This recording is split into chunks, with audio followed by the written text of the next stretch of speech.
नमः संस्कृताय।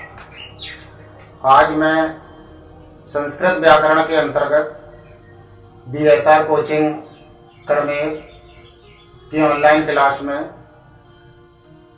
मैं पवन सर संधि प्रकरण लेके आया हूं। तो आइए सबसे पहले हम जानेंगे संधि क्या है। संधि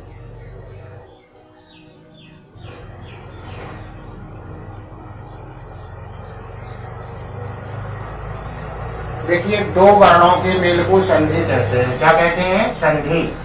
दो वर्णों के मेल को, अगर हम संधि को परिभाषित करना चाहें तो संधि का मतलब हो गया दो वर्णों के मेल को संधि कहते हैं।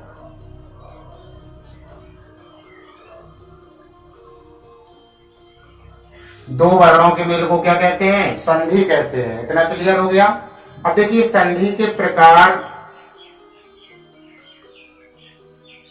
संधि कितने प्रकार की होती है?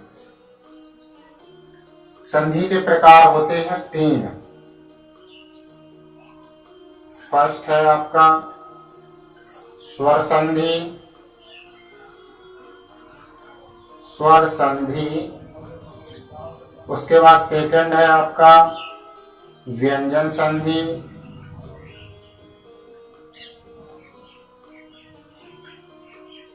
उसके बाद थर्ड नंबर आपका होता है विसर्ग संधि।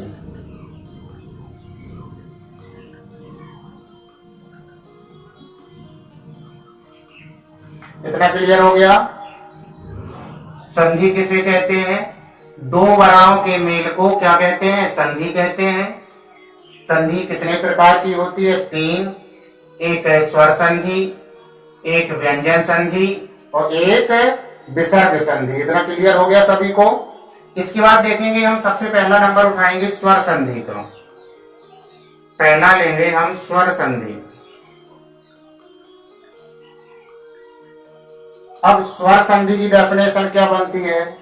यानी स्वर से स्वर के मेल को क्या कहते हैं? स्वर से स्वर के मेल को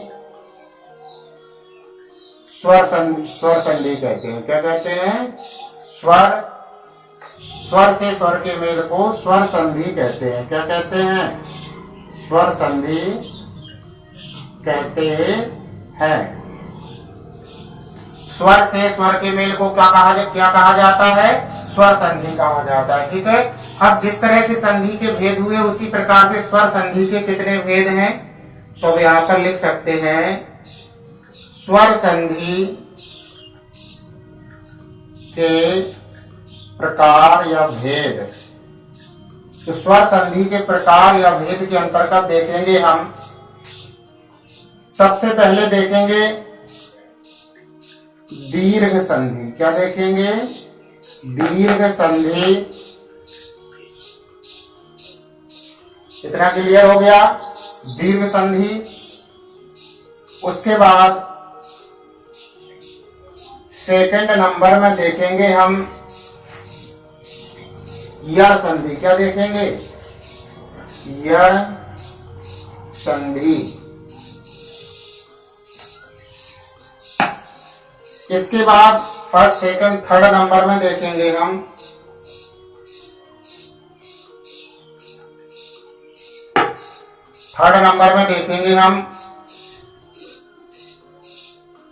दीर्घ संधि हो गई आपकी, यण संधि हो गई। क्लियर हो गया इतना। इसके बाद तीसरे नंबर पे गुण संधि। गुण संधि। इसके बाद चौथे नंबर पर वृद्धि संधि।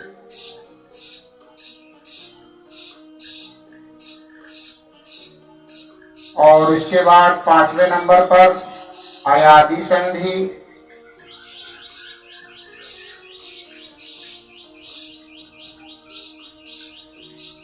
अयादि संधि 6 नंबर पर देख लेंगे हम। अच्छा, छठवीं जो संधि है पूर्व रूप संधि। पूर्व रूप संधि।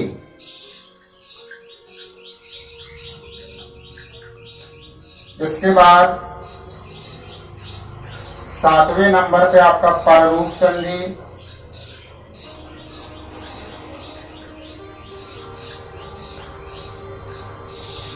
इसके बाद 8वें नंबर पर लिख सकते हैं हम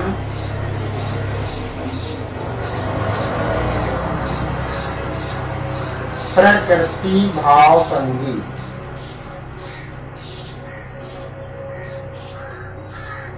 कौन सी कर सकते हैं हम? प्रकृति भाव संधि।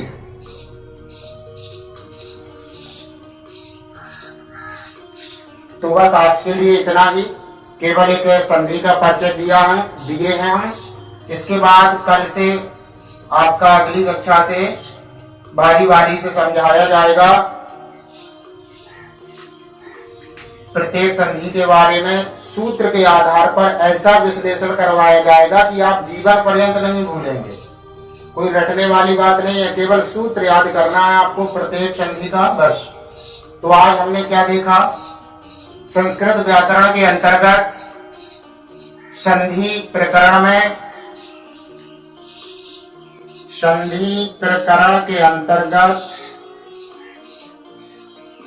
हमने जाना संधि किसे कहते हैं।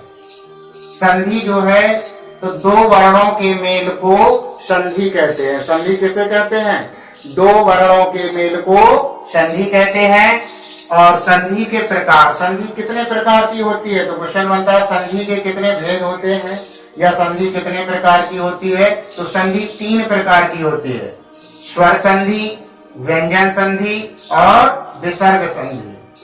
अब आज हमने जाना स्वर संधि किसे कहते हैं। तो स्वर से स्वर के मेल को हम क्या कहेंगे? स्वर संधि कहते हैं। स्वर से स्वर के मेल को क्या कहेंगे हम? स्वर संधि कहते हैं। इसके बाद स्वर संधि के प्रकार कितने हैं? तो स्वर संधि के प्रकार आपके देख सकते हैं 8 प्रकार बतलाए। कितने प्रकार बतलाए? 8। जिसमें पहला है आपका दीर्घ संधि, दूसरा है यड़ संधि, तीसरा है गुण संधि, चौथा है वृद्धि संधि और 5वां है अयादि संधि। इसके बाद जो 6वां रूप है आपका वो है पूर्व रूप संधि। इसके बाद 7वीं संधि है वो है पररूप संधि। और इसके बाद में जो 8वां और अंतिम संधि है स्वर संधि के अंतर्गत वो है प्रकृति भाव संधि। तो अगले वीडियो में हम इन सब के बारे में बारी बारी से जानेंगे कि दीर्घ संधि क्या है, अका सवर्णे दीर्घा, इस सूत्र का विश्लेषण करेंगे। यड़ संधि क्या है, इको यड़ची, इस सूत्र से विश्लेषण करेंगे। इसके बाद गुण संधि, आद गुणा, इस सूत्र से विश्लेषण करेंगे। वृद्धि रेची है, एचवाई वायाबा है। समझ में आया? तो कहने का तात्पर्य आपका आज के लिए बस इतना ही, इतना जारी रखिएगा कि स्वर संधि किसे कहते हैं और स्वर संधि के कितने प्रकार होते हैं। ठीक है, इसके बाद आगे हम पढ़ेंगे, जब इस टॉपिक के बाद पढ़ेंगे हम व्यंजन संधि। तो व्यंजन संधि किसे कहते हैं, फिर विसर्ग संधि किसे कहते हैं, कितने उनके भाग हैं, सब हम बारी बारी से क्रम से प्रतिदिन एक वीडियो में हम क्लियर करते जाएंगे। बस आप प्रतिदिन नोटिफिकेशन पाने के लिए वीडियो का आपको क्या करना है, छोटा सा काम करना है। अगर मेरा वीडियो या मेरा पढ़ाना आपको थोड़ा सा भी अच्छा लगता हो तो कम से कम सब्सक्राइब, लाइक और शेयर जरूर करें।